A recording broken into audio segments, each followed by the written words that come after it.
काय म्हणतोय?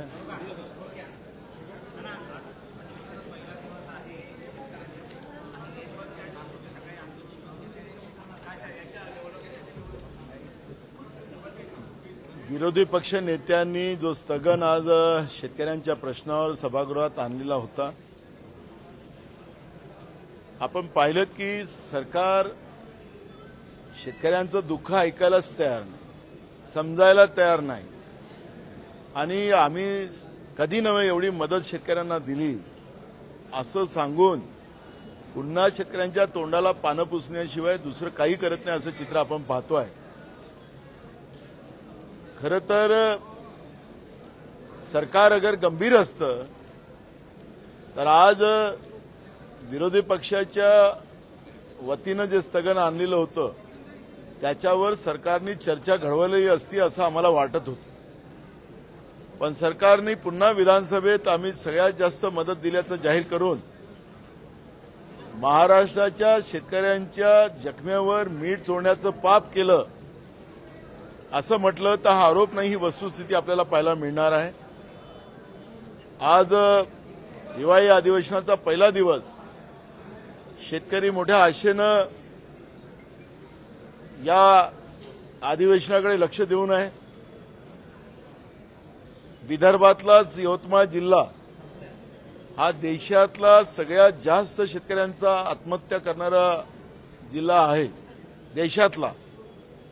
आपण पाहतोय की दररोज किड्या माकुण्यासारखा अन्नदाता आत्महत्या करताना आपण पाहतोय।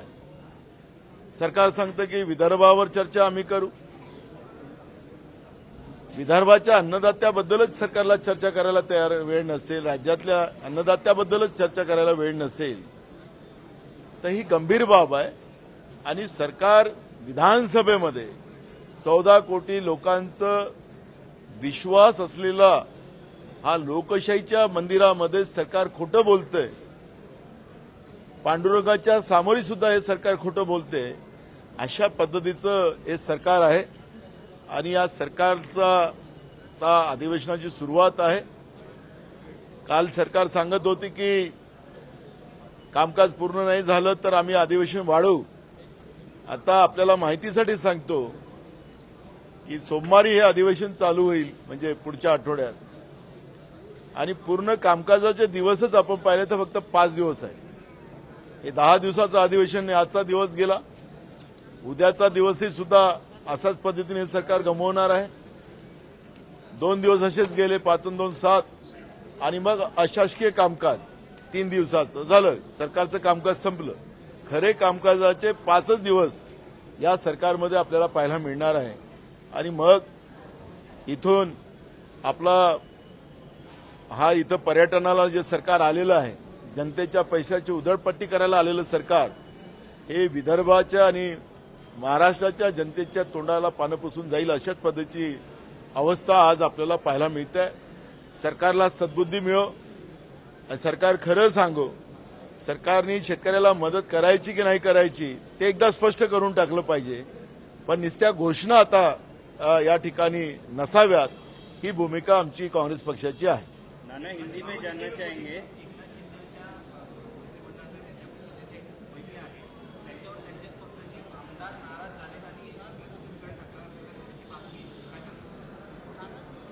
या सरकारमध्ये आपसातलेच मतभेद फार आहेत।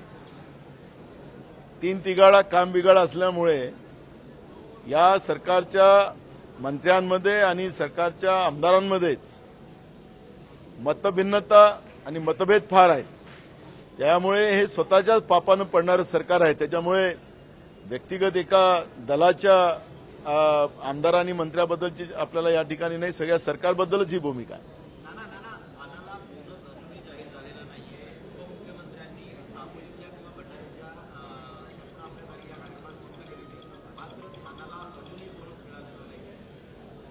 पहिली गोष्ट तर बोनसचा तर भाग दूरच आहे, अजूनही धान खरेदी केंद्र सुरू झाले नाहीत। शेतकऱ्याचा धान आता व्यापाऱ्याला विकला जातोय, तो 400-500 रुपये कमी किमतीने विकला जातोय। म्हणजे उद्या सरकारने 300 रुपये बोनस, 350 रुपये बोनस जाहीर केला, पण सरकार शेतकऱ्यांचं जे त्याच्या धानाला जो समर्थन मूल्य मिळायला पाहिजे तोच सरकार मिळू देत नाही, तर त्याचा बोनस हा भागच वेगळा राहिलेला आहे. आमची मागणी आहे की 1000 रुपये बोनस शेतकऱ्यांना दिला पाहिजे, पण धान खरेदी केंद्र जे अजून सुरू झाले नाही, ज्याची लूट शेतकऱ्यांची त्या ठिकाणी चाललेली आहे, ती सरकारने तातडीने थांबवली पाहिजे.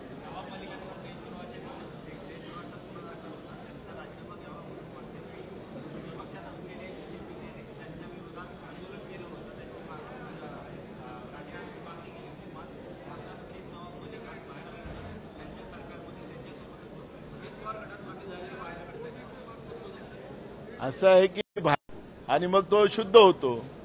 आता ते झाले असतील असंच मान्य करू. यामुळे जनता हे सगळं बघते आहे, योग्य वेळेस जनता निर्णय घेईल. नाना, हिंदी में जानना चाहेंगे, आज पहला दिन हुआ है, क्या अपेक्षाएं थी, क्या पूरी हुई? महाराष्ट्र में जो लास्ट टाइम जो साल भर के पहले जो अवकाली बारिश हुआ था उसमें किसान का नुकसान हुआ था. इस साल बारिश के फसल में भी कई जगह सूखा रहा, कई जगह किसानों की फसल पानी के अंदर डूब गई थी, उसकी भी मदद नहीं की. और अभी जो बारिश आई है, बेमौसमी बारिश हुई, वो बारिश में बड़े पैमाने में किसानों का फसल की नुकसान हुई. तो ये बार बार किसानों का नुकसान होने से बड़े पैमाने में अन्नदाता और किसान इस राज्य का आत्महत्या कर रहा है. और इसलिए आज हमने एक स्थगन लाया था, और स्थगन के आधार पर सरकार को हम जवाब पूछना चाहते थे, लेकिन सरकार ने जवाब देने की जगह झूठ की बातें वहां रखी, झूठ का पिटारा वहां पे खोला, और किसानों को मदद न देने की व्यवस्था हमने घोषणा तो की है, लेकिन मदद अभी तक नहीं मिली, और उससे किसानों की बड़े पैमाने में आत्महत्या यहाँ पे हो रही है. हमारी आज भूमिका ये थी कि आज कोई कामकाज था नहीं, तो सरकार ने इसके ऊपर चर्चा करना चाहिए और तुरंत किसानों को मदद देना चाहिए. ये मांग हमारी कांग्रेस की थी. लेकिन महाराष्ट्र में जो किसान विरोधी सरकार जो है, बीजेपी प्रणीत सरकार है, ये सरकार किसान विरोधी है, ये स्पष्ट हो चुकी है. सरकार महायुतीच्या आमदारांना 40 कोटी रुपयांचा विकास निधी देणार. यांनी जे काही प्लॅनिंग केलेलं आहे महाराष्ट्रामध्ये, आपण पाहिलं की आता कॉन्ट्रॅक्टर संपावर जायला लागलेले. 10,000 कोटीचे पेमेंट बाकी आहेत.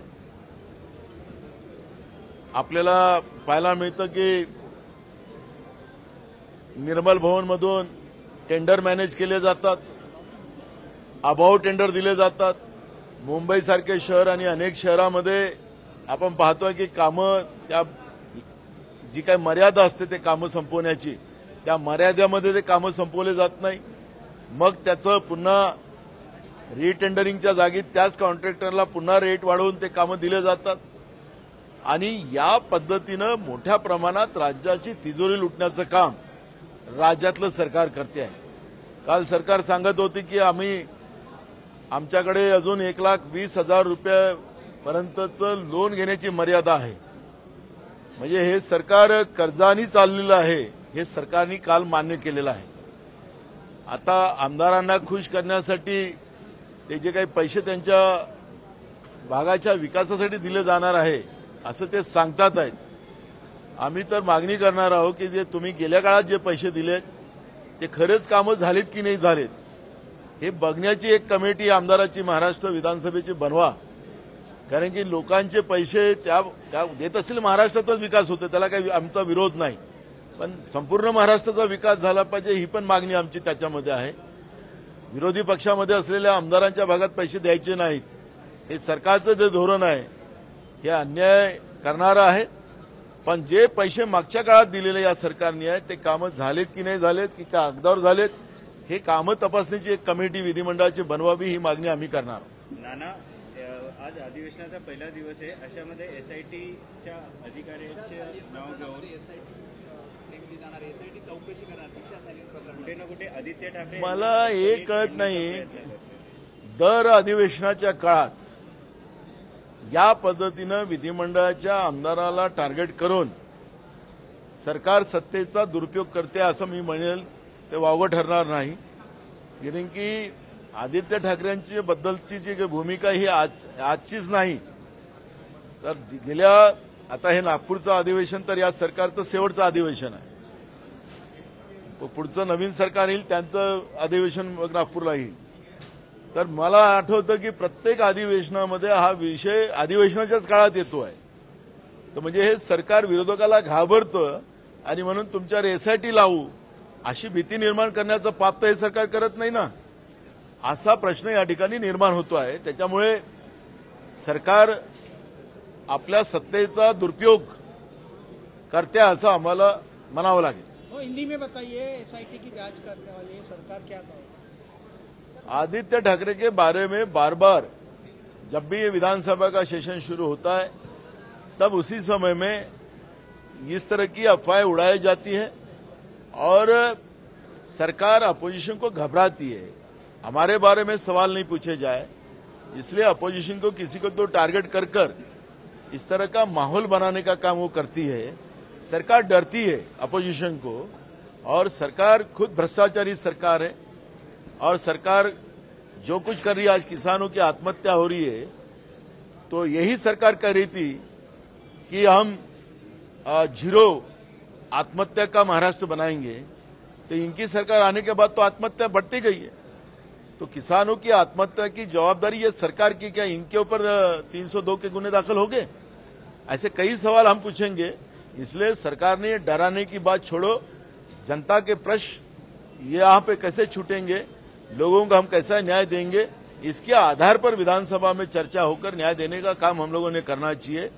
आपस की व्यक्तिगत इस तरह की धमकी देकर अपोजिशन को डराने का काम अगर सरकार करती तो ये सरकार का निषेध हम करते हैं. नाना, आखिरी सवाल. नवाब मलिक पर देशद्रोह का मामला रजिस्टर करने वाली बीजेपी आज खुद उनको साथ में लेकर बैठ रही है. किस तरीके से कांग्रेस पार्टी इसे देखती है? गुजरात में वॉशिंग मशीन है, वो वॉशिंग मशीन में गए कि वो देशद्रोही आदमी हो, भ्रष्टाचारी आदमी हो, मर्डरेड आदमी हो, वो सब बिल्कुल साधु संत बन जाता है. ये अगर बीजेपी का मानना है तो ठीक है, सत्ता के आधार पर जो इनको राजनीति करना है तो करे, लेकिन देश की और राज्य की जनता इस सब चीजों के ऊपर ध्यान देकर बैठी है. Thank you.